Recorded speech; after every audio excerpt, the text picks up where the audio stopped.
ಈ SCPT ಹಣ ಸುಮಾರು 32,000 ಕೋಟಿ ರೂಪಾಯಿಯನ್ನು SC ST ಮಂದಿ ತೊಗೊಂಡು, ಆಮೇಲೆ ST ಮಂದಿದು ಸುಮಾರು 13 ಕೋಟಿ, ಏನೋ ನನಗೆ ಎಕ್ಸಾಕ್ಟಾಗಿ ಅಂಕಿ ಗೊತ್ತಿಲ್ಲ, 13-14 ಕೋಟಿ ರೂಪಾಯಿ ST ಜನರು ತೊಗೊಂಡ್ರು. ನಾವು ಇದು ಯಾವತ್ತೂ ಇಡೀ ಇತಿಹಾಸ, ಕರ್ನಾಟಕ ರಾಜ್ಯದ ಇತಿಹಾಸದಲ್ಲಿ SCPT ಹಣ ದಲಿತರಿಗೆ ಮತ್ತು ಹಿಂದುಳಿದ STಗಳಿಗೆ ಸಿಗ್ತಕ್ಕಂಥ ಹಣ ಯಾರೂ ಮುಟ್ಟಿರಲಿಲ್ಲ. ಅದು ಯಾಕಂದರೆ ಅವು ಏನು ಹಣ ಇರ್ತಿದ್ದು ಪ್ರತಿ ವರ್ಷ ಇವೆಲ್ಲ ಅವ್ರವ್ರ ಅಭಿವೃದ್ಧಿಗೆ ಕೊಡ್ತಿದ್ರು. ನಾನು MP ಇದ್ದ, ನನಗೂ ಪ್ರತಿ ವರ್ಷ ಒಂದು 5 ಕೋಟಿ ರೊಕ್ಕ SCPT ಅಮೌಂಟ್ ನನಗೆ ಕೊಡ್ತಿದ್ರು. ನಾನು ಬಡವ್ರು ಯಾರ್ಯಾರು ಇರ್ತಾರೆ ನನ್ನ ಕ್ಷೇತ್ರದಾಗ, ಬೋರ್ ಬೇಕು ಅದು ಬೇಕಂದವ್ರಿಗೆ ನಾನು ಮಾಡ್ತಿದ್ದ. ಈ ಸಲ 1 ರೂಪಾಯಿ ಸಹಿತ ನನಗೆ ಬರಲಿಲ್ಲ. 5 ಕೋಟಿ ಬದಲಿ 1 ಕೋಟಿ ಸಹಿತ ನನಗೆ ಬರಲಿಲ್ಲ ಅನ್ನೋದು ಭಾಳ ನನಗೆ ವ್ಯತ್ಯಾಸ ಅನ್ನಿಸ್ತದೆ. ಇದು ಸಿದ್ದರಾಮಣ್ಣವರು ಒಬ್ಬರು ಹಿಂದುಳಿದ ವರ್ಗದ ಮುಖ್ಯಮಂತ್ರಿಯಾಗಿ ಇವರು ತೆಗೆದುಕೊಂಡ ನಿರ್ಣಯವನ್ನು ನಾನು ಖಂಡಿಸ್ತೀನಿ. ನಾನು ಯಾವತ್ತೂ ಕೂಡ ಈ ಹಣವನ್ನು ಬೇರೆ ಯಾವ ಸರ್ಕಾರದವರು ತೊಗೊಂಡಿದ್ದಿಲ್ಲ. ನಿಮಗೇನು ದಾಡಿಯಾಗಿತ್ತಪ್ಪ, ಅದೇ ಹಣನೇ ಬೇಕಾಗಿತ್ತಾ?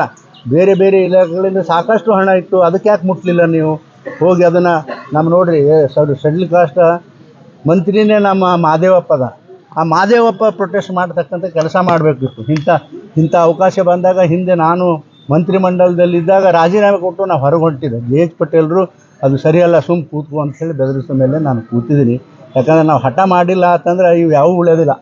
ಈಗ ನಾಳೆ ಈ ರಿಸರ್ವೇಷನ್ ಪ್ರಶ್ನೆ ಬರ್ತದೆ.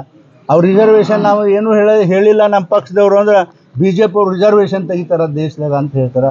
ಅದು ಅಂಥವೆಲ್ಲ ಸರಿಯಲ್ಲ ಅಂತಕ್ಕಂಥ ಮಾತುವನ್ನು ಈ ಸಂದರ್ಭದಲ್ಲಿ ನಾನು ಹೇಳಿ, ನಮ್ಮ ಸರ್ಕಾರದಲ್ಲಿ ಹಿಂದೆ ನೀವೆಲ್ಲರೂ ನೋಡಿದ್ದೀರಿ, ಸುಮಾರು ಸಾಕಷ್ಟು ಹಣವನ್ನು ನನ್ನ ಕ್ಷೇತ್ರಕ್ಕೆ ಮೋದಿಯವರ ಮಂತ್ರಿಮಂಡಲದ ಎಲ್ಲ ಸದಸ್ಯರುಗಳು ನಾನು ಏನು ಬೇಕು ಅಂತ ಕೇಳಿದ್ವಿ ಎಲ್ಲವನ್ನು ಕೂಡ ಮಂಜೂರಾತಿ ಮಾಡ್ಯಾರ. ಇವತ್ತು ಆ ಗಣೇಶ್ ನಗರದೊಂದು ಅದು ಪೆಂಡಿಂಗ್ ಇತ್ತು. ಗಣೇಶ್ ನಗರದ್ದು ನಾನು ದಿಲ್ಲಿಗೆ ನಿನ್ನೆ ಕೂಡ GM ಅವ್ರಿಗೆ ಫೋನ್ ಮಾಡಿ ಮಾತಾಡಿದ್ದೀನಿ. 1 ವಾರ ಒಳಗಾಗಿ ಅದನ್ನು 64 ಕೋಟಿ ರೂಪಾಯಿದು ಮೇಲ್ಸೇತುವೆಯನ್ನು ಅದು ಮಂಜೂರಾತಿ ಮಾಡಿ ಕಳಿಸ್ತೀನಿ ಅಂತ ಹೇಳಿದ್ದಾರೆ.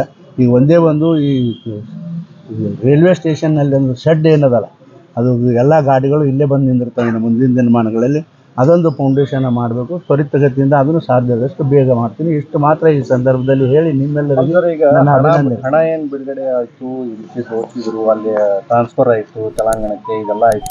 ಮತ್ತು ಇದರಿಂದ ಬರೀ ಸಚಿವರು ಅಷ್ಟೇ ಕೈವಾಡಿದೆ, ಮತ್ತು CM ಕೂಡ ಮತ್ತು DCM ಕೂಡ ಇದ್ದಾರೆ. ಆ ಫೈನಾನ್ಸ್ ಮಂತ್ರಿ ಯಾರದ ಅವ್ರ ಗಮನಕ್ಕೆ ಬರೋದು ಇವೆಲ್ಲ ಆ ಥರ.